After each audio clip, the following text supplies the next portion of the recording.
Welcome to Abide in Liberty, a podcast empowering patriots everywhere to re-enthrone faith, family, and freedom as the bedrock pillars of liberty in education, our communities, and our nation.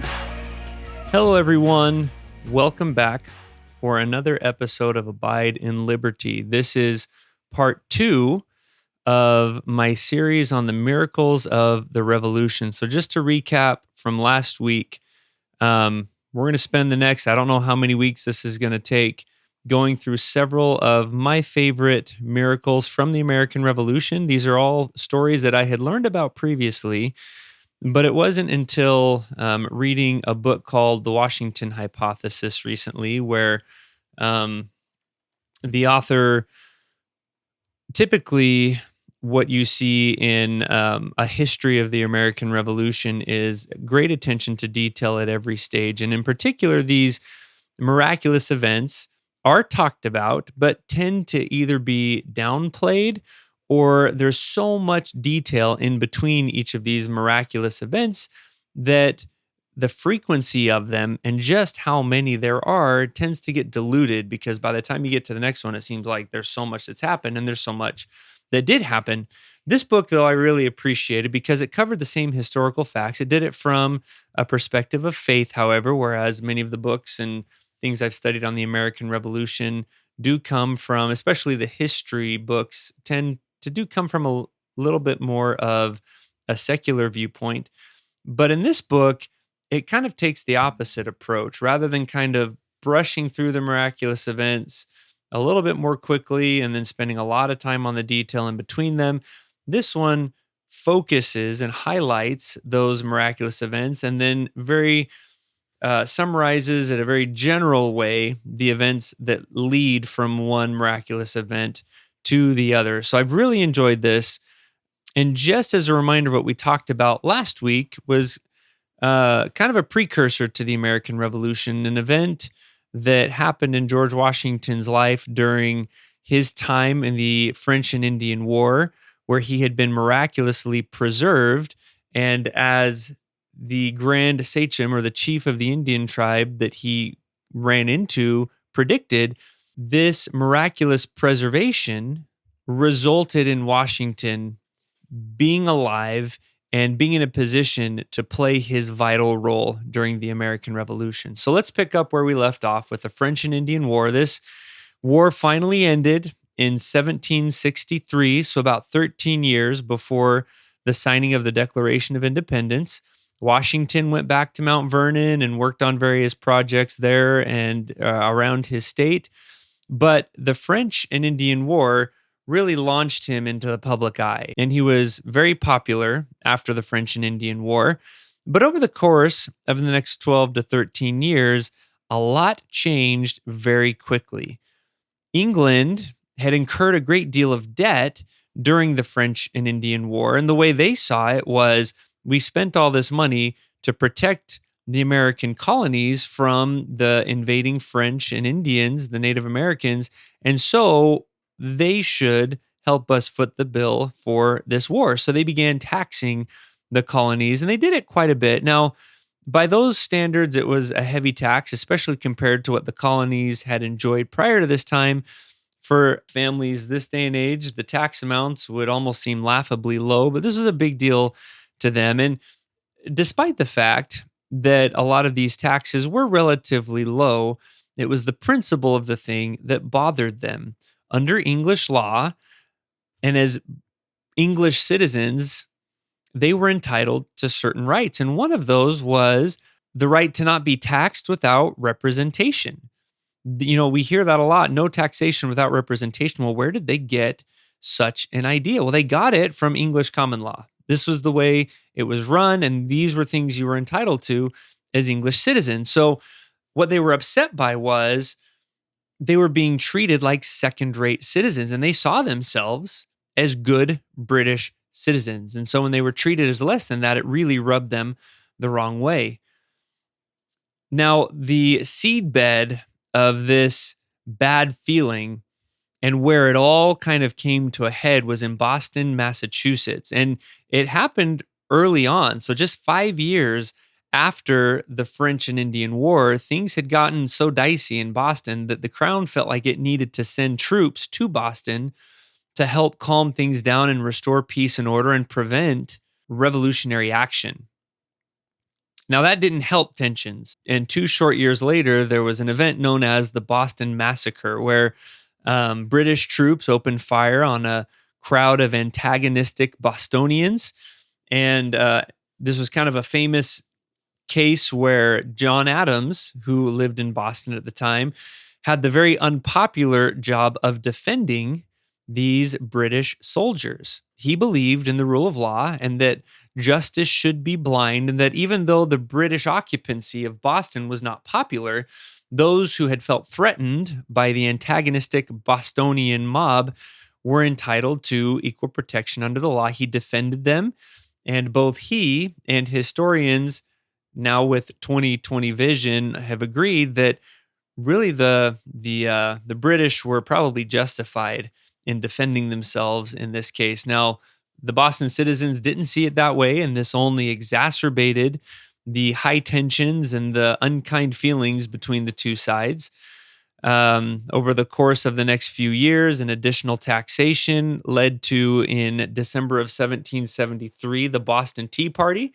This is another popular story from American history where the Sons of Liberty and those who were not so happy about being forced to purchase British tea with the additional taxes on it, snuck aboard disguised as Native Americans and dumped all the tea sitting on the ship into the harbor, ruining it completely and making very clear to the British how unhappy they were with this arrangement and with what the Crown was trying to impose upon them. Just over a year later, in March of 1775, we get Patrick Henry giving his fiery "Give me liberty or give me death" speech. And then just a month later, fearing that the Massachusetts colony and the Bostonians in particular were getting ready to rise up in rebellion, the British decided to strike out into the countryside and seize arms and ammunition that were being held in little towns known as Lexington and Concord. And this is where, in this battle, the battles of Lexington and Concord, is where the first shots of the American Revolution were fired, in what was immortalized as the shot that was heard around the world. This opening salvo of the American Revolution would have far-reaching consequences that would be felt and heard the world over. This is also the story where we get, the signal to Paul Revere was, if they were coming by land, there would be one lantern in the church steeple. And if they were going to come by sea, there would be 2 lanterns. Well, the British chose the sea. So 2 lanterns were lit. Paul Revere sees that message and is on his horse, raising the alarm throughout the countryside that the British were coming. And come they did.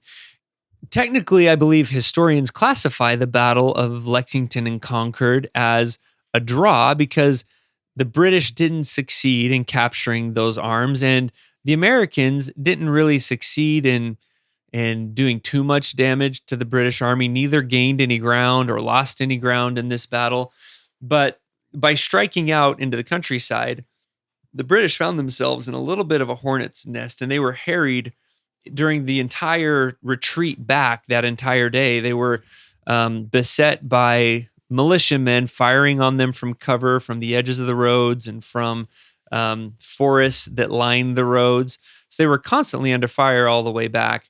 And unfortunately, the militiamen were not terribly accurate. The British casualties were not nearly as high as they probably should have been had the militiamen been trained regular soldiers. But in either case, they drove them out.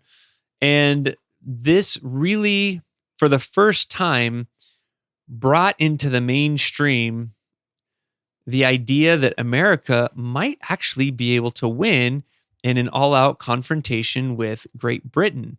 They had stood up against British regulars and weren't completely clobbered. In fact, the British casualties are quite a bit higher than the American casualties. So this kind of galvanized the revolutionary spirit throughout the country, which eventually culminated in the Declaration of Independence. But there was more that needed to happen. This was a good first step, but it wasn't quite enough. So when the British retreated, they pulled back into Boston. Remember, they had been occupying Boston now for like 7 years? So this had been something that this was a part of life that if you lived in Boston, just having the Redcoats, in your home or as your neighbor or crossing paths with them as you walk down the street, this was just the way that it was. So the British pull back into Boston, they fortify, and the Americans start camping around Boston, and they laid siege to Boston. And this siege would end up lasting about 11 months. The colonists set up camp and set up their defenses across the river from Boston, and initially set up on a couple of hills that were just on the other side of the river called Bunker Hill and Breed's Hill.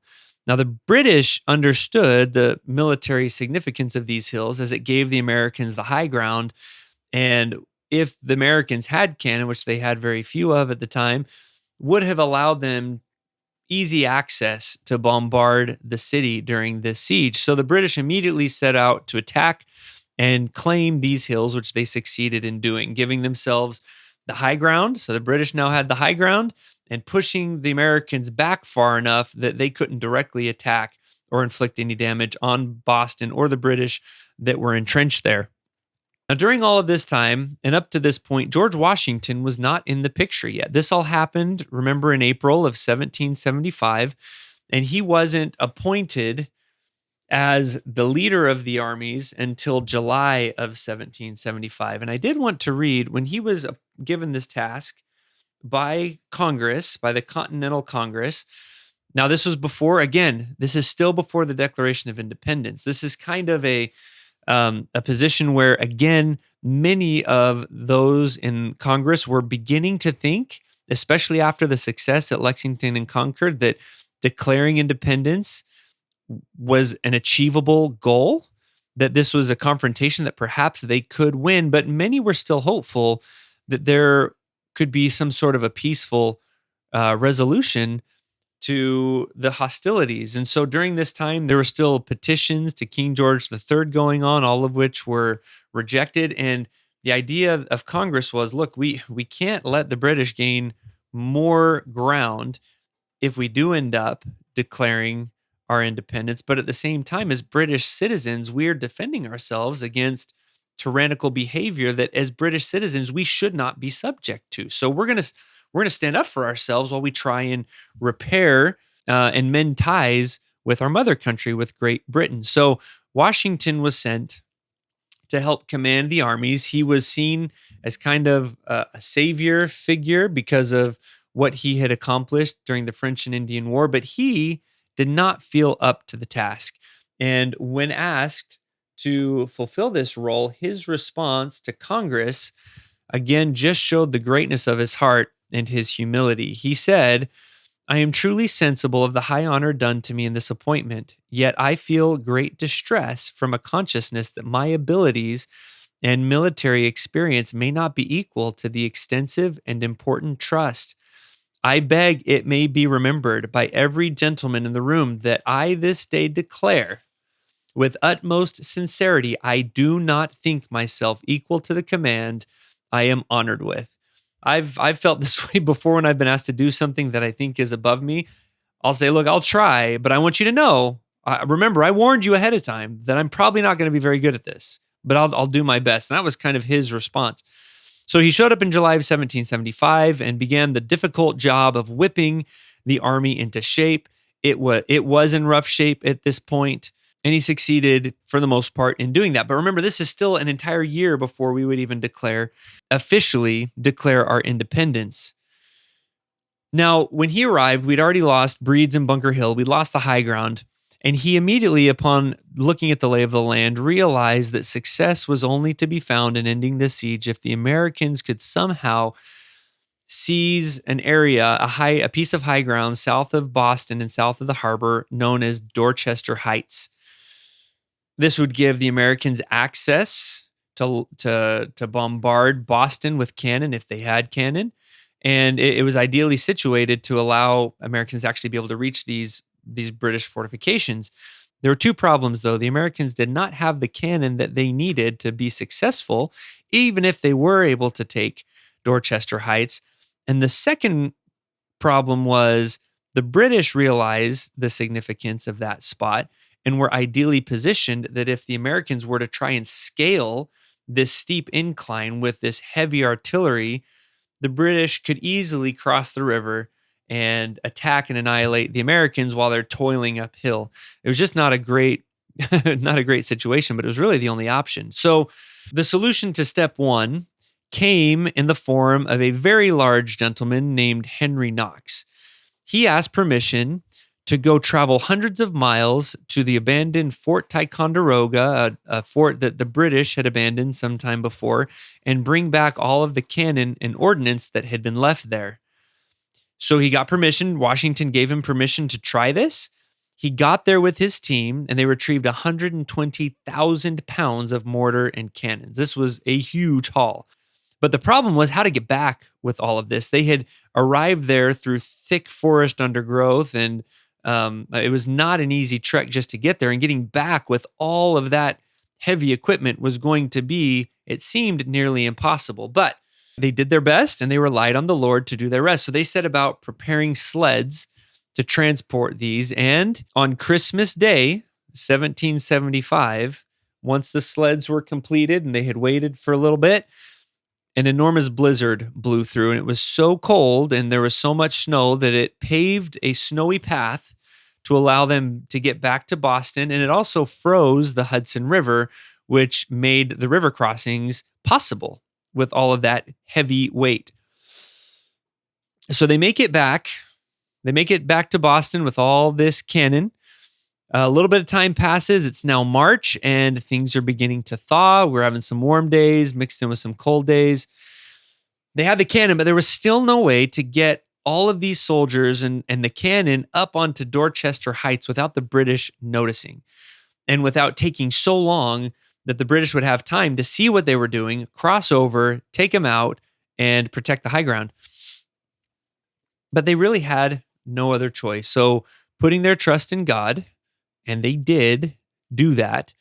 Putting their trust in God, they began barraging Boston with what they had from their entrenched fortifications. And at midnight, on a night in March, they began trying to sneak their way up to Dorchester Heights. And just at the perfect moment, almost like that wonderful Christmas Day snowstorm that allowed them to get the cannon in the first place, a mist rolled in that completely concealed the American activity and allowed them to spend much of the night moving the cannon up the hill, unbeknownst to the British. Did they know that that was going to happen before they set out? No. But they set out, they put their trust in God, and God provided the miracle. The result was the next morning, the British woke up, and there were the Americans with their cannons pointed down at them. And General Howe, who commanded the British Army, exclaimed, "These fellows have done more work in one night than I could make my army do in 3 nights." He was completely flabbergasted that this had all happened under the cover of night in such a short amount of time. But now America has a little bit of high ground. Now the British still had breeds in Bunker Hill. And so knowing that this couldn't be allowed to stand, Howe immediately ordered his men to cross the river and to take the heights. They could not let the Americans hold that place. And based on how this had gone before with Breeds and Bunker Hill, it was pretty much an assured thing that the British would be able to take Dorchester Heights back and remove this advantage from the Continental Army. Well, as soon as Howe ordered this attack across the river to happen, what began as a relatively warm day for March turned in suddenly to a raging winter storm that blew the British ships back onto shore, smashing and destroying 2 of the British transport ships. Also at this same time, smallpox had broken out in Boston and hit the British regulars especially hard. So with all of these things combining against them, the Americans now have the high ground. They've got all of this cannon. The weather itself seems to be working against them, and there's a disease running rampant throughout the city The British decide, look, not only is all of this happening, but we've spent the last 7 years in this city that is completely hostile to us. There are very few loyal to the British crown anymore. Let's give up Boston as lost. It's being taken over by smallpox anyways. So the British got up and left. The siege ended, and Boston came back under American control. Now, we'll pick up where this story leaves off next week, but a couple things that I want to point out. The British in this case had every advantage. They had the high ground. George Washington knew that they were so firmly entrenched in Boston that a direct assault would have been folly. The best they could do was try to shell them from afar from a point of high ground, which they didn't have. They lost that early on. The English not only had an almost impregnable defensive position, but they had well-trained soldiers, the best trained soldiers in the world. They had ample supplies and a direct supply line from England through the harbor and through the British Navy. The Americans, on the other hand, had every disadvantage. They were losing people and soldiers by the droves. They had limited equipment. They had lost the high ground, and their soldiers were untrained and ill-equipped. I'm reminded of a story in the Bible where an army comes out to take the prophet, and as the prophet and his servant are standing on the city wall looking out at this host that's come to take them, the servant gets nervous and says, look, how are we going to get out of this? We're in deep trouble here. And the prophet replied to him and said, those that be with them are more than those that be with us. And then the veil was lifted from the servant's eyes, and he was able to see what the prophet was able to see. And there was a host of angels there to help fight this battle and protect the prophet and the city that was sheltering him. I wonder, and I look forward to going back and watching this particular episode in heaven someday. If the veil were peeled back, what would we see? We have 3 perfectly timed weather events and a disease that all work together to bring about this great victory. But now, what did Washington do? He did pay constant attention to make sure that there was righteousness among his army. And he faithfully did his part. He authorized this insane expedition to Fort Ticonderoga and this suicidal attempt to try and take Dorchester Heights. Neither of these things on their own would have been enough. Even if Henry Knox had succeeded in getting the cannon and George Washington on his own had been able to take Dorchester Heights, the British army was so well equipped, they should have easily been able to expel Washington from Dorchester Heights and squash the American Revolution right then and there. But all of these other miracles came about because the Americans were not fighting on their own. They were worthy of heavenly help. They were willing to step forward in faith, to take a step into the darkness, not knowing beforehand exactly how things were going to result. And because of that faith and because of that righteousness, God stepped in and made up the difference and gave the Americans a victory that they should have never, by all logical accounts, had. And this is a parable for us. This is a parable of atonement and grace. We do our best, and it is never going to be enough. But if we are righteous and if we have faith and rely on God to help, He can make miracles happen in our lives. Now, that's also a parable for each of our individual missions here on earth. Each of us have been given special tasks that God would have us do, and to our limited understanding, they will, in many instances and at different phases of those missions, seem impossible and seem crazy. He will ask us to do things that are seemingly impossible, and He will require leaps of faith that seem absolutely insane, but He will more than make up the difference. We can and will see miracles if we live righteously and faithfully follow His promptings, no matter how crazy they seem.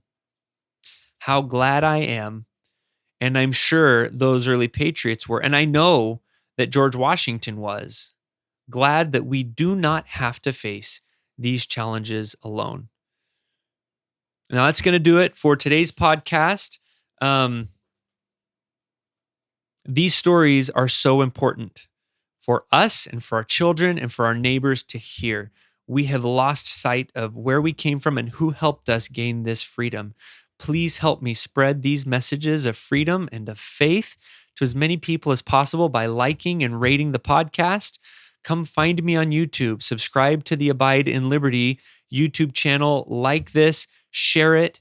Help me remind our fellow citizens just how blessed we are to be Americans and just how much we truly are one nation under God. I hope to see you next week for part 3 in this series of the miracles of the American Revolution. Thank you for listening to Abide in Liberty. Make sure you subscribe so you don't miss any future episodes, and share this with friends and family. In the meantime, keep up with the show online at abideinliberty.com. Also, if you'd like to help our K-12 bless and educate more families, contact us by visiting libertyyouthacademy.org. Until next time, be on the alert, stand firm in the faith, and be strong.